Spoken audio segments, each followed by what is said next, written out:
like to say something, though, about petitions and initiatives, just briefly.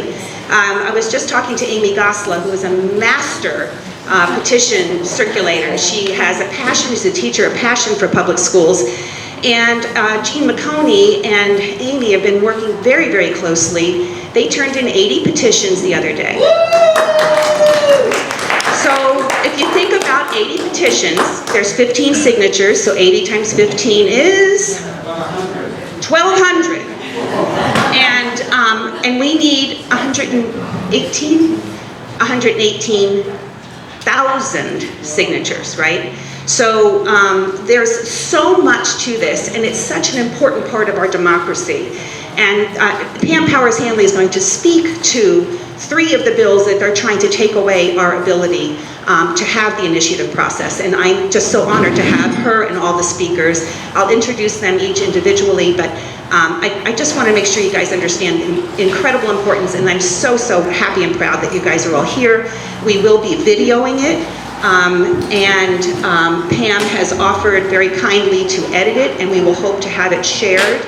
So you'll have the whole thing shared, and I highly recommend sharing it with everybody because 10 initiatives on the ballot, school board members on the ballot, judge retentions on the ballot. There's a lot on the ballot, and it's not going to be easy for someone to just one day look at their ballot or go into the polling booth and say, oh, I know how to vote. You need to be informed. So if you would like a copy of that video, please give us your email address. I'm sorry to have everybody sign up, but if you sign up, you'll get the copy of the video or a link to the video, as well as if you'd like to hear about these things moving forward. The work starting for 2024 election starts like the second you leave this place. So thank you.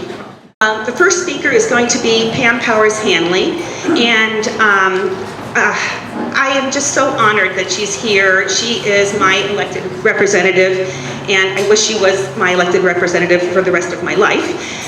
Prior to being elected to the Arizona House in November 2016, is this okay, the speaker? Okay. She had a long career in public health, behavioral research, communications.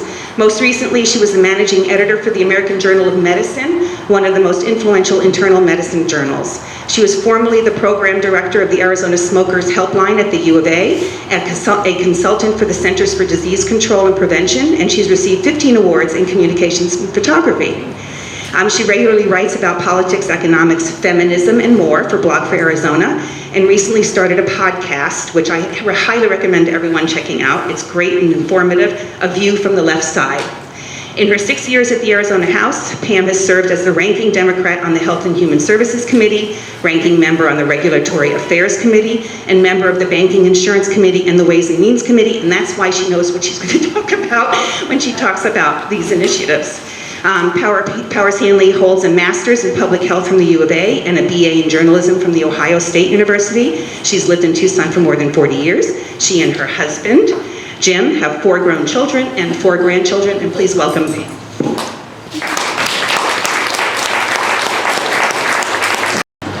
Well, thanks everybody for showing up so early on a Saturday morning to hear about initiatives. Like Tamborella said, this is a really important subject because there are so many initiatives on the ballot. There's 10 on the ballot, and 6 of them were put there by the legislature. And I have been blogging for a really long time at Blog for Arizona. And Blog for Arizona, when we write about initiatives, we usually say, if the legislature put it on the ballot, maybe your first idea is to vote no. So I'm going to talk about these 6 that we voted on in the legislature in the last 2 years and put on the ballot. So there are 10, 6 are from the legislature. 3 of the ones from the legislature specifically target the Citizens Initiative. And so you are all gathering signatures, you know, for Save Our Schools or Stop Dirty Money and things like that. Well, they want to make it harder for you to do that, because if one thing the legislature doesn't like, it doesn't like it when you put something on the ballot that they don't like. And so the first one is Prop 128, and so this would specifically attack the Voter Protection Act. And if you have lived in Arizona long enough, you know that in the 1990s we passed lots of voter initiatives, and they were a mixed bag. I mean, they weren't all things that people in this room would agree with. They weren't all like Stop Dirty Money or Save Our Schools. It was a real mixed bag. And so the legislature routinely would basically go against the will of the voters and take down the initiatives after they were already approved by the voters. And that really pissed us off, right? And so, because we wanted these things, or at least some of them, and so we passed the Voter Protection Act as a citizens initiative in the late 1990s to stop the legislature from stopping the will of the people. So they've always been trying to weaken that. And so Prop 28 tries to weaken the Voter Protection Act. It would allow the legislature to more readily go in and stop what you voted for and take it down. So we don't want that. The next one that they have to weaken the Citizens Initiative is Prop 129. Now this would require them to be limited to a single subject. The legislature has a single subject rule, so our bills are supposed to have one subject, and the title of the bill should reflect what's in the bill. And so that's what they're trying to apply to the Citizens Initiative. Now, the courts have said that single subject does not apply for Citizens Initiative. So with Prop 129, they want to make it apply. And what's wrong with that is that if you wanted to pass a big sweeping change, you would have to have separate initiatives for each part of that change. So they've already made the initiative process harder and more expensive. 129 would really ramp up the expense because they could say, oh, well, stop dirty money, it actually should be 10 different initiatives that you have to gather signatures for. So you can see how that would increase the difficulty and the bureaucracy and the money to get the people's voice heard. Also, if everything has to be in the title, we'd end up with these ridiculously long titles, right? The third one that they have to weaken the Citizens Initiative is Prop 132. Now this one says that initiatives have to have a supermajority in order to pass. That means they have to have 2/3 of a vote of the voters, not a simple majority, which is what it is now. So even really popular initiatives like raising the minimum wage, legalization of marijuana, and they save our schools and those sorts of things, some of them came close to 2/3, but almost none of them would have passed with this 2/3 vote. And what's ironic is that this Prop 132, the original bill, passed the legislature with the slimmest majority possible, but they want your ideas to pass with a 2/3 vote when they get to the ballot box. So not a good idea. Another one that they are promoting is Prop 309. Now this is not a constitutional amendment, but this is something that they've stuck on the ballot. And now on the way up here, we see a lot of signs that say vote yes on Prop 309. Now I don't think so unless you want to suppress your vote. Don't vote yes on Prop 309. This one adds additional voter identification. This particular bill started as a striker. You know what strikers are, right? This is where we sweep the language, we plop something else into that bill. This started as a striker in the Government and Elections Committee by John Fillmore. So that's also another reason to vote no, maybe, I don't know. But basically what it says is that right now when you put your mail-in ballot in the mail, you have that sort of inner envelope that you sign, right? Well, where you sign with Prop 309, you'd also have to put in your approved voter ID number. So this could be your driver's license number, the last 4 digits of your social. It could be your original voter identification card that you got from the county. Any of these things would have to be printed on there along with your birthday. So you forget one, you screw up a number, it doesn't match, you're gone. Your vote is not counted. So this adds bureaucracy to it. Also, it adds process for the Secretary of State, and every county recorder is going to have to look up all those different numbers, because you could put any of those numbers on. And as far as I know, I don't think that there's a database that has your Social Security number, your driver's license, your voter ID card, or your state ID in one database. So this is a lot of process, a lot of unnecessary process, because we don't have evidence of voter fraud. We don't really need this bill, so not a good bill.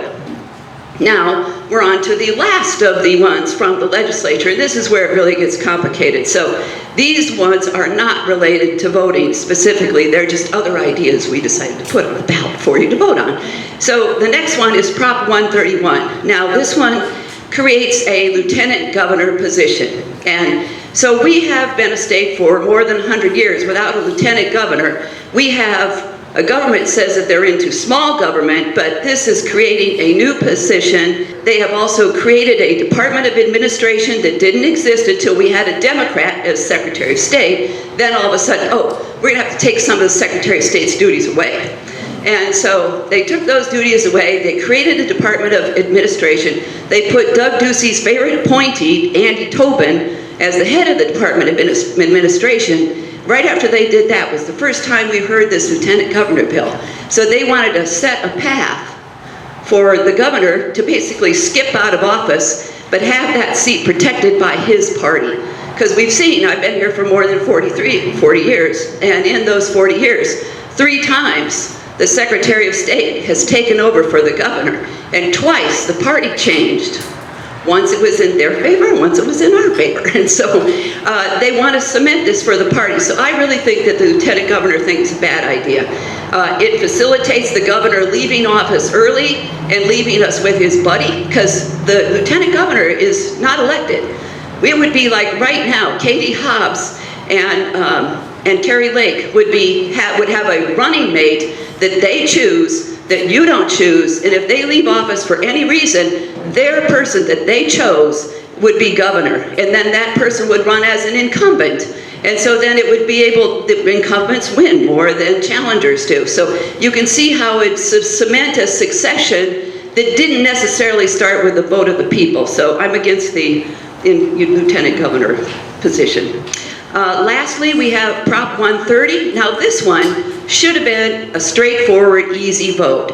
I'm not sure how many of you watch my videos that I do from the Capitol, but this, the bill that was the basis for Prop 130 is the basis for one of my videos. I have a video that says, duplicate bills waste time and money in the legislature. So this particular tax change that was the basis for Prop 130 was supposed to change the property tax rate for disabled veterans. Right now they get a 50% tax rate if they're a disabled veteran. The proposal was to make their tax break commensurate with their amount of disability. So if they're 100% disabled, they wouldn't pay property taxes. It was also pretty generous in that it was also 100% disability even if it was not combat related. And so that was relatively straightforward, but what they did was they had 8 different bills to make this tax change. And that's where it really gets confusing, because some of them were exactly the same, some of them were a little bit different, and there's always little tricks in some of them depending on who has proposed them. So Prop 130 is based on Senator Mesnard's SCR 1011. And so this was one set of 4 sets of bills to make this one change. And the reason that you have to really take a look at Prop 130 is that it's not all about disabled veterans anymore. What they've done is they've basically would eliminate what's in statute for different types of property tax breaks and sort of leave the door open for more tax breaks. And so it sounds good, okay, we want to pay less in property tax, but the counties run on the property tax, and so if the state diminishes the property tax, that hurts the county governments, and that hurts us locally because local control has been taken away. And so this is a tough one. Really what they should have done was had a clean bill to go to the voters that only dealt with the property tax break for the disabled veterans and not all these other things that are in there. So there's sweeping tax breaks, and they could actually do quite a bit more if Prop 130 passed. And so there's a lot to look at, and that's the end of my little talk, but I wanted to talk to you about looking at your voter guide that you probably got in the mail. Hope you got this in the mail. There's also a version online. This has a lot of the arguments for and against. Whoops. The other thing that's a very good resource is the Civic Engagement Beyond Voting website. They also have a lot of background on all these initiatives and about the judges and things. And so anyway, thanks for coming here, and I'll turn it over to Tamarella. It's a lot of information. And so, again, you'll get a copy of the recording, and the veterans one really bothers me, because who in their right mind would not want to give a tax break to a disabled veteran? And I'm sorry to repeat this, but then you don't know that what it does is it opens the door for them to give a tax break to whoever they want to. So today we have Eric, is it Jung or Young? Jung from Healthcare Rising. He is one of the 7 statewide organizers working for Healthcare Rising to pass Prop 209. Prop 209 will help protect Arizonans from predatory medical debt. And we have a hiker and a soccer player coming to talk to us about it.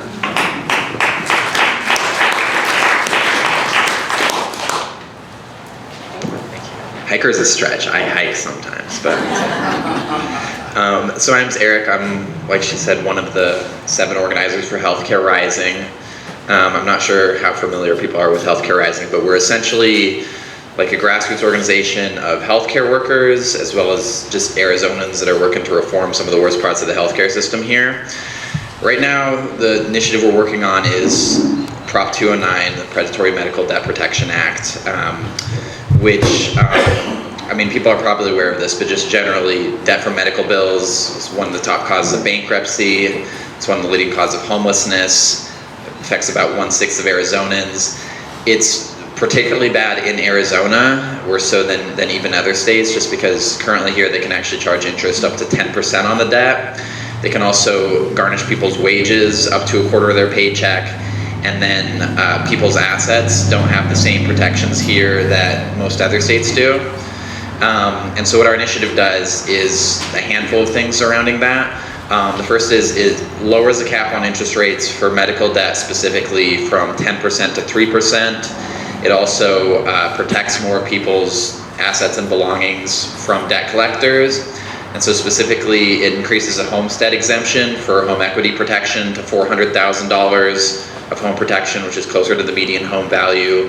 It does a similar thing with vehicles. I believe it increases that to $15,000 of equity protection for cars. And then also, currently only $300 is protected within individual bank accounts from seizure. So that's increased to $5,000. So it essentially makes it so that, like, if you do have medical debt, of which a lot of people do, one of the things I end up doing is, as I go around talking to people, is collecting stories and testimonials of people that do have medical debt, and I knew a lot of people did, but it's like more than you'd think, and it's a lot of people that think they're okay, but it's like you might only be one catastrophic accident or illness away from being in this situation, and if you're not a family member, a friend, neighbor, like a lot of people are. So essentially what the act does is it just makes sure that if that does happen to you, at least you're not going to lose everything and won't end up out on the street. You'll still have some amount of safety net, and the debt won't accrue at a exponential rate that you can't handle. And so, yeah, I mean, that's the essence of the bill. Again, it's Prop 209. Healthcare Rising is an organization, so we are, like I said, we're comprised of 2 main constituencies. The first is UHW, which is United Healthcare Workers, which is one of the larger healthcare workers unions, which, we're very fortunate that, like, they've been essentially financed a large amount of the cost of running the initiative, which people know for a statewide initiative, even if you're one of the poor organizations, you still need like millions of dollars in order to run it, just for the legal and the signature collection and the advertisements and whatever. And so we're fortunate with that. Now, the long-term goal for the org isn't just to pass one initiative and then go away. It's rather to kind of build up a sustainable grassroots infrastructure internally within the state that can pass initiatives through the ballot initiative process going forward in perpetuity and increasingly without dependency upon the UHW funding in order to finance it.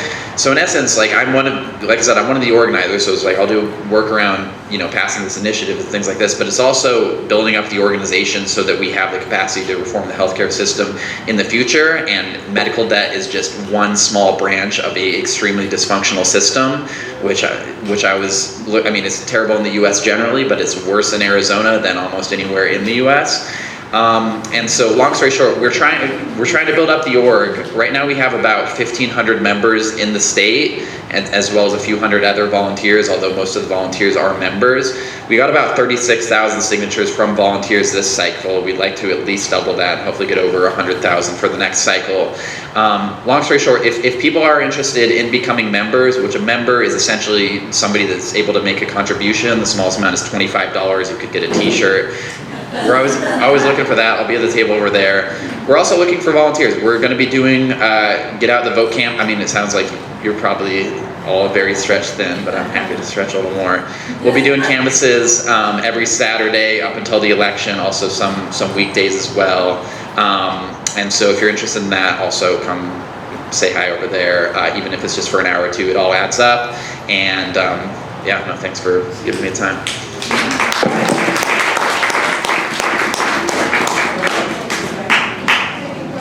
Oh yeah, sure. Questions? One quick question, and then we're going to take questions at the end. I was just wondering, can you clarify who the "they" is in your medical debt? When you said they can't charge, I mean, as a retired physician, I know that there's certain people who could pay their bills for nothing. Who can charge the interest on medical debt? Right, so who's the "they" that you see as sort of the boogeyman? Well, I'm not as familiar with the entire bureaucracy as maybe I should be, so I won't answer a question I don't know the answer to. But as I understand it, it's the owners of the debt, which a lot of times it starts with the hospitals, but is later sold to third-party collection agencies in other states, and people will get harassed on the phones, and so I don't know. It's the owners of the debt. Now I know there is. I've been told there are some preclusions on when interest can be charged on debt, and I know it's definitely not all medical debt that has interest on it. But it's, as I understand it, the owners of the debt, and specifically collections agencies that the hospitals outsource the kind of dirty work of getting the bills towards. So, yeah, I do have the full language of the initiative. I should have it in my backpack if you want to read through it. It has all the legalese in it. So. Thank you.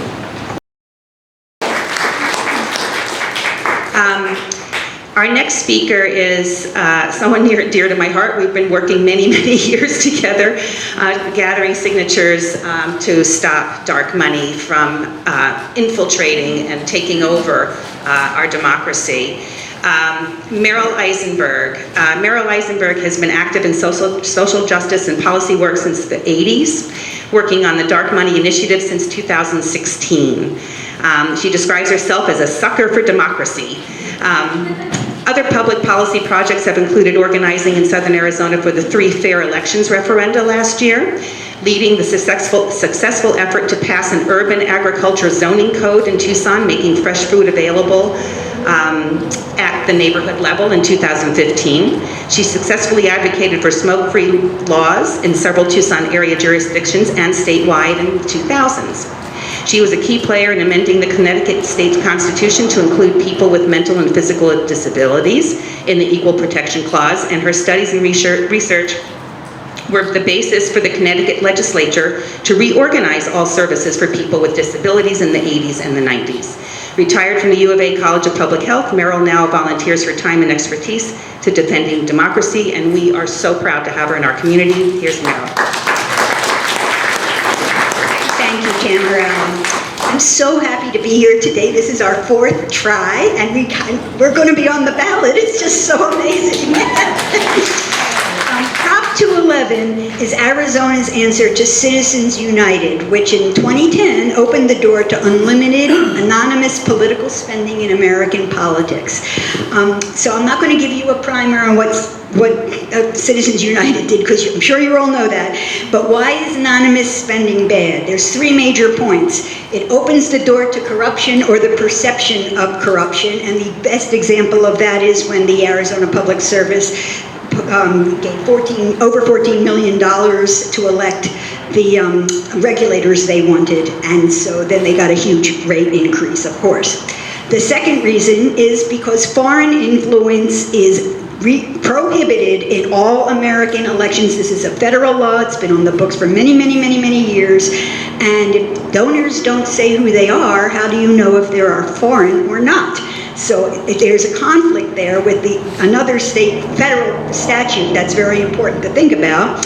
And then the last reason, which I think we can all relate to, is that if you're an anonymous giver, and these are people who are giving thousands and thousands and maybe millions of dollars, you can spread negative ads and lies about people and nasty advertising with no reputational risk. No one can call you on it. The candidate doesn't have to say it because you'll say it for them. And so we've all lamented the terrible tone our elections have taken since Citizens United.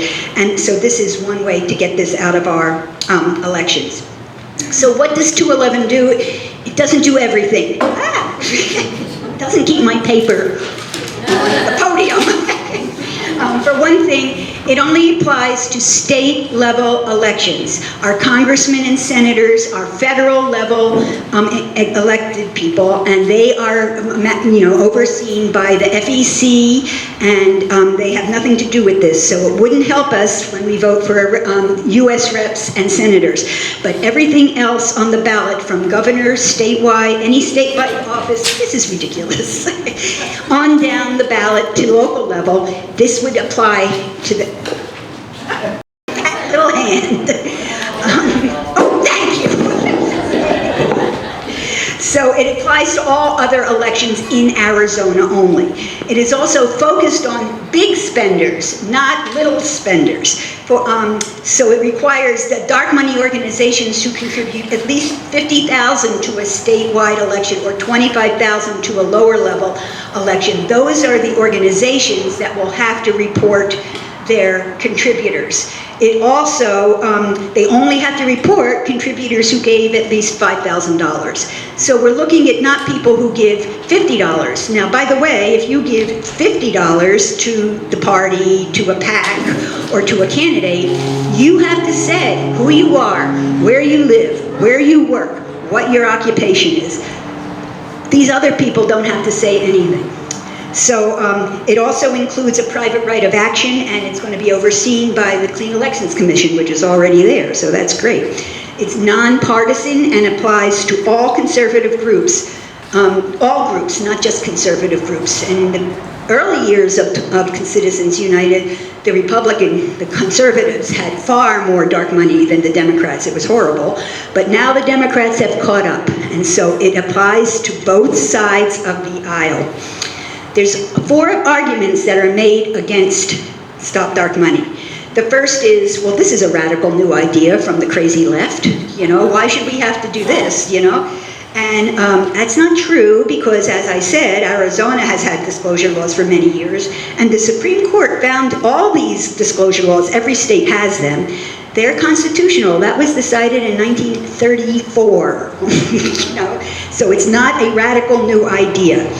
Okay, second reason, my business will suffer if people know that I gave money to whatever, The Supreme Court, again, ruled in Doe v. Reed, the same year as Citizens United, that there is no right to hide in the Constitution when making political contributions. And according to Antonin Scalia, they fully expected the states to now rewrite their disclosure laws to include money coming in from these corporations.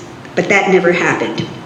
So the rest of us have to identify ourselves, but why don't they, Third is, I'll be harassed if people know where I stand on some of these issues. Well, that might be true, but there are laws against harassment already on the books, so you can always do that. And this is one of my favorite quotes from Antonin Scalia, not exactly a paragon of leftist kind of attitudes. He said, this was in conjunction with Doe v. Reed, harsh criticism short of unlawful action is a price our people have traditionally been willing to pay for self-governance. If you like democracy, you got to stand up for what you say and say who you are. So the fourth reason they give is that requiring disclosure will result in a decline in political participation because all these bajillionaires won't be giving bajillions of dollars anymore. Well, only for the very wealthy will it decline political participation. They can still give the money, they just have to say who they are. And finally, we've heard this a lot, the voters don't really care about this issue. It's too complicated, and it has been very hard to to talk about it in public and all of that. But the voters don't care. Tell them it ain't so. We need everyone to vote yes on Prop 211. The campaign is going to be pretty low-key, I think, because we don't have a lot of volunteers and, means anymore. It's a bare bones. Luckily, we will not have bumper stickers. You can thank us for that. But we are writing on people's cars, yes on Prop 211, and you can see we've already done some, and I have someone out there right now who's willing and able to get it done for you right now. If you want to do it today as you're leaving, I'll be out there too. But also, I brought with me 6 big markers, and this is water-soluble stuff and all of that. So if 6 people would each take a marker and commit to doing 10 cars, that would be great. So that's something I wanted to mention to you. And also I'm looking for, we're getting these huge signs tonight at 5 o'clock. They're 4 feet by 3 feet to go on. I'm getting 40 of them to put up around town. I need someone to help me do that. I don't have a clue on how to do that or where to put them. And so I'm looking for input from anybody who can help with the signage. That would be great. We will be getting regular signs for lawn signs, and we can put them on the street too. Those will be coming within 2 weeks, I'm thinking. But we need volunteers, especially for signs and car painting. So I have a lot more information when we do the speed dating part, but that's my thing. Next one, we have 3 more. Is about the state sales tax to help fund the fire districts. Ryan Ward is going to speak to us today. Ryan is a firefighter. That is Prop 310. Thank you. Ryan is a firefighter paramedic for 14 years. Secretary Treasurer for the North Tucson Firefighters Association, LU 3832 of the International Association of Firefighters, and was an electrician before becoming a firefighter with IBEW, LU 570 here in Tucson. Born and raised in Tucson, he currently lives in the Tucson-Marana area with his wife and 3 children. His youngest just turned 1. Congratulations.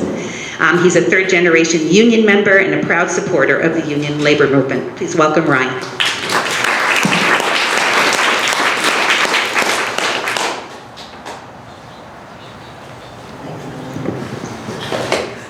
Thank you. Good morning. My name is Ryan. Like Pamela told you, this is my kind of first time giving this speech, so bear with me on this.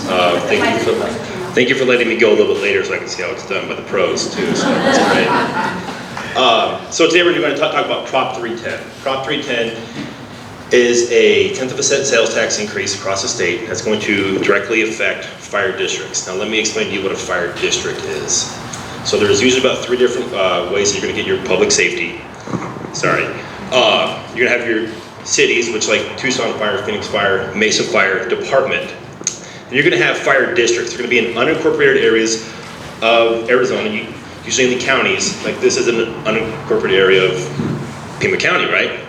It's not Marana, it's not Tucson, it's just unincorporated. So with that being said, there's a fire district that covers this area. And then your last one is your private 911 system, which is a whole nother devil to go down.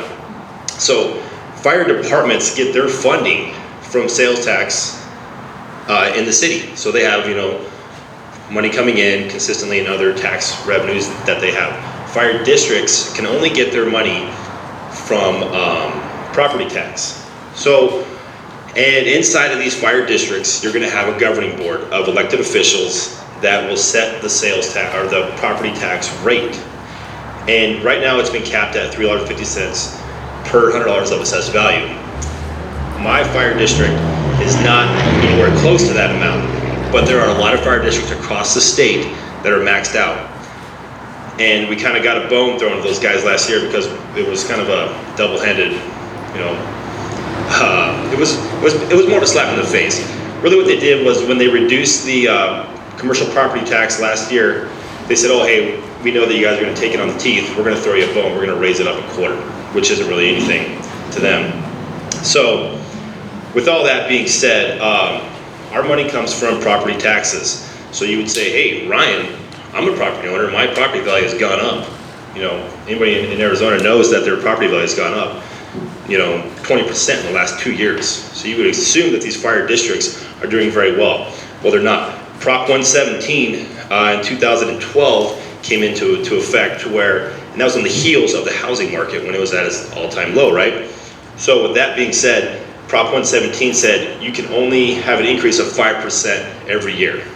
So hey, we know you guys just took it on the teeth in 2008 with property values going way down into the toilets, but now you can't, it's not gonna raise at the same rate. So it'll fall exponentially however it wants, but it's not gonna go back up at the same rate. 5% a year is the max. So let me just kind of give this some sort of validity, right? Drexel Heights Fire District is on the southwest side of town. They have a pretty large department, they have about 5 stations. In 2008, they had a budget of $13.2 million. They had 7,100 calls a year. Flash forward to 2018, they have a budget of $11.3 million with around 8,000 calls. So literally, these fire districts are being asked to do more with less. Anybody that travels in the state of Arizona, outside of the city limits, is going to go through these fire districts. A lot of these rural fire districts are suffering the most because they don't have the property value, they don't have the compensation packages that are available, and they don't have the ability to raise the funds. And everybody that's gone to San Diego or Flagstaff or Rocky Point has passed through at least 2 fire districts on your way there. Or you want to go to Appalachians and get your pumpkins, but it's about time for that, right? So you're going to pass through a fire district. And I don't know about you guys, but I expect that if something were to happen to me, car accident, God forbid, an illness of some sort, I want the best level of care that I can get. I feel like that's something that we all expect out of our government, right? We want to have good roads, good water, we want to have schools, we want to have good public safety. What we're lacking at is public safety in this regard. So what we're going to do is Prop 310 came about, we've been working on it, it's got bipartisan support, it came out of the legislature. Senator Boyer, Republican, was our champion on it, and we got this on the ballot. So we're going to try and raise sales tax across the state 1/10 of a cent. What that's going to do is that's going to raise about $150 million for fire districts and fire districts only. And that's going to go directly into those fire districts to help support them, to support their firefighters, get more firefighters on the trucks, get the equipment that they need, and do some other things that we can help support them. The problem is that firefighters are, we all know that it's a dangerous job. I have a 9% chance of contracting cancer than the general population. I have a 14% chance of dying from it, more than the general population. I know, I get it, but that's the job. But there are things that we can do to try and curb that number, but it costs money. And a lot of these fire districts, they don't have it. So what this is going to do is it's going to put the money back into the pockets of those fire districts and allow them to give that quality service that we all expect from them when we need it. Not everybody calls 911 every day, but when we do, we want to have good quality service. And I pride myself on giving good quality service when somebody calls 911. So, with that being said, you're going to see our signs around town, vote yes on Prop 310, improve 911 response times.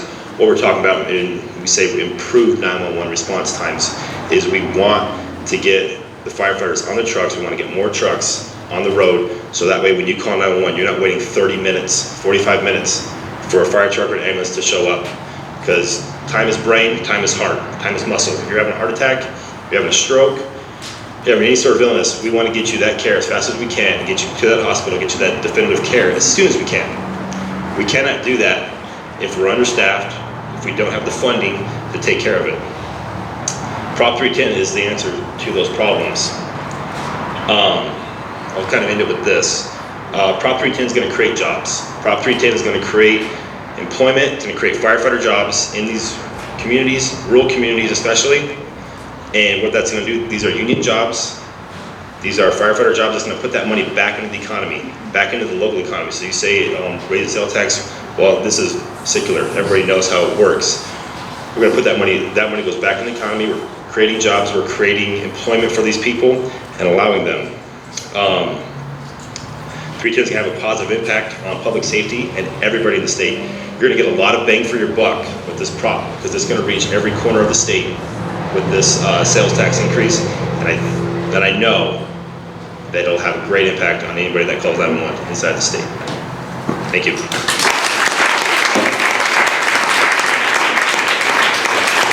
Thank you so much. My friend, just to talk about this, my friend fell. She was home. She doesn't wear clothes when she goes to bed, so she didn't want to call the fire department. She was very sick. So she called me up and asked me to come over. I helped her get dressed. And it wasn't until after I helped her get dressed that I called the fire department for them to come. And they were there in 5 minutes. I mean, like, don't we want to have this kind of service for everybody? We all deserve this kind of service. And I thank you very much for everything that you do. And I was just like so moved that they came in and they were so lovely with her and she wasn't embarrassed. And so anyway, so yeah, thank you. This is a wonderful thing for us to pass. You got to pay for things that you want, you know? So, and then we have to pay for those who can't.